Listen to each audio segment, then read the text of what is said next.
Hi, ladies and gentlemen. We are some of your science teachers. We're missing Mr. Finn. He's We're in not the prep editing room. him. That's right. We are here because we are going to do a little bit of the flipped classroom just to give you a review of the vocabulary terms that we are hoping that you will know for when we get to them in your lesson tomorrow. And your first word is observation, which is an act of noting and recording an event, characteristic, behavior, or anything else detected with an instrument or with your five senses. We hope you know what those are. Can you spell it? The next one is subjective. This is an observation based on opinion. Okay, it is my personal opinion that I am sitting in the middle of the two most beautiful women at Middle School South. Oh, thank you. And that is absolutely correct. And the next word is objective. This is an observation based on fact. It is a fact that these are the three best teachers in Middle School South. There you go. That's the fact, Jack. Maybe it's subjective.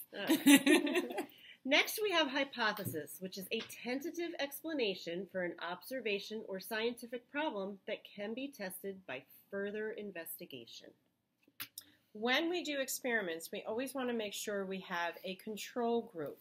This is going to be a group of subjects in an experiment that are not given any special treatment. Usually it's something that is not manipulated. Also, we want to compare back to the control group to see if anything maybe did change. We also have what's called constants in an experiment. These are all of the factors that are the same in both the experimental group and the control group. Then you have your variables, which is any factor that can change in a controlled experiment, observation, or model. And there are two types of variables. The first one we're going to learn about in depth is going to be the independent variable. This is the factor that you wish to test, and that is going to be manipulated or changed so it can be tested. It's often a variable that's going to stand alone and isn't changed by the other variables you are trying to measure. And we will go over this more in depth. Then we have our dependent variable. Our dependent variable is the factor that you measure to gather results. It depends on the other factors. A good way to remember this is it starts with the letter D, and it's the data you're collecting. Ooh, that's good. Our next term is quantitative data. It is expressed in numbers, so remember, N for numbers, N in quantitative, and includes records of time, temperature, mass, volume, and distance. The next one is qualitative data. This is going to be data that's still important, but it's going to include description of sights, sounds, smells, or textures.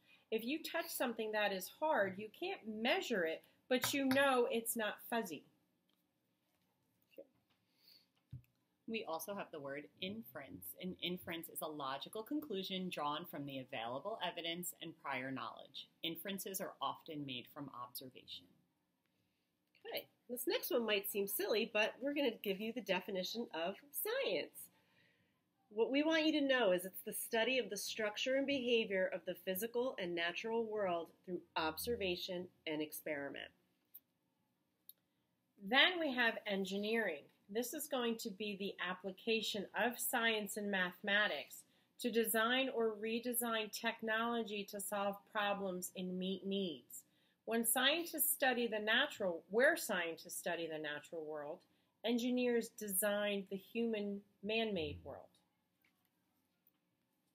We also have technology. Technology is any product. So a product is an object created by a person or a process, a series of steps that brings about a result that is designed by people to help solve a problem.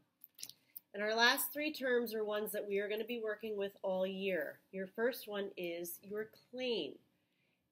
It's when you're stating a direct response to the question or the problem. And then you're going to have your evidence. This is going to provide reliable information that supports the claim. It's your data for the experiment. And then finally, your reasoning. This is where you link it all together. Your reasoning is how you explain how the evidence supports the claim. Hopefully this will help you. We thanks for watching. Bye. Bye.